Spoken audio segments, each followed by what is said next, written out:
Hey guys, just a quick demo video for you today. This is the 1914 Hunter C17 that I've recently restored. I have the motor completely restored now. I'm just waiting on my friend to CAD up the blade profile so I can get some blades made for it.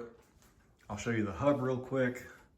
This is a reproduction cast aluminum hub. It's going to have 6 blades on it. They're about 17 inches long to make a fan that's about 40 inches in diameter. And then here I have the cast iron canopy and the original hanger. It's going to go, unfortunately, on an 8-foot ceiling, so it's going to be pretty tight, but because there's no light, it'll be okay. So here's the motor. I'll give you a quick demo here on low speed. So I was able to save the original speed coil. There it is all tucked in. I peeled off the original tape paper that was wrapping the coils. I insulated the bare wire, or the wire that was varnished. Insulated that again, then wrapped it, then insulated the wrapping again. So it's pretty secure, not hearing any buzzing from that. I varnished the coils as well, thoroughly on both sides. Had to do a lot of cleanup on the terminal block, new wiring throughout. And this you see here is actually, it's heat shrink, but it's like textile cloth heat shrink. So it kind of has that woven look, which is nice if you're trying to do something that's kind of decorative like this. So right now it's coasting down, it has a brand new Aetna F8 bearing. One thing I did on the switch, this is a GE 3-speed snap switch. This is what it would have originally had. What I did though is I put a spacer that drops it down by about 1/2 inch because otherwise it was like partially up in there. So the handle stuck out, but the switch base didn't. I kind of like having it, slightly protrude just a little bit. So I did a 3D printed spacer in there.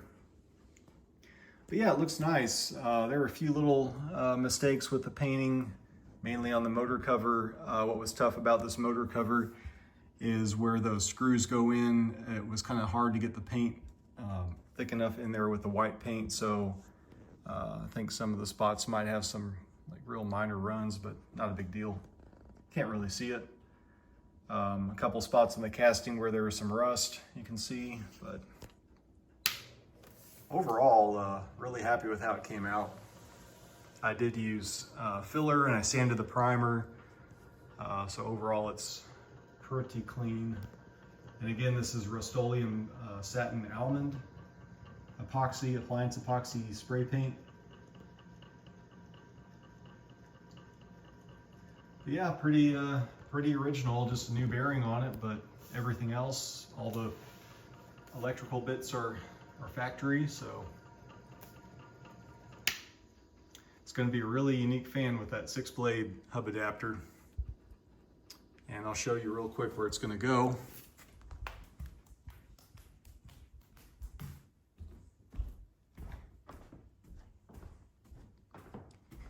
It's going to go here in my study, which is a bit of a mess right now. It's going to replace this 36-inch round nose. So it's going to hang down maybe like 1/2 inch lower. I'm going to get it as high up against the ceiling as I can with that canopy and still be able to hang it. So it's going to be a 40-inch fan. This is 36, so just a little bit larger. It's going to have plenty of power. I upsized in here from a 36-inch reversible round nose to a custom 46-inch Emerson long nose. So going from a 36 to a 46 in here, and a 36 to a 40 in here. Should be pretty nice. And nothing's changed here. I have the 6-blade 32-inch long nose and the 56-inch DC. So good selection of Emersons, and then one Hunter. It's going to be the plan. All right, so now I just need my friend to CAD up the blade, and I'll find a place that can have it cut. So I'll get it cut, shipped to me, I'll finish it, stain it, clear coat it, and I should be good to install it. It'll be one of very few C17s with the 6-blade setup on it. All right, thanks for watching.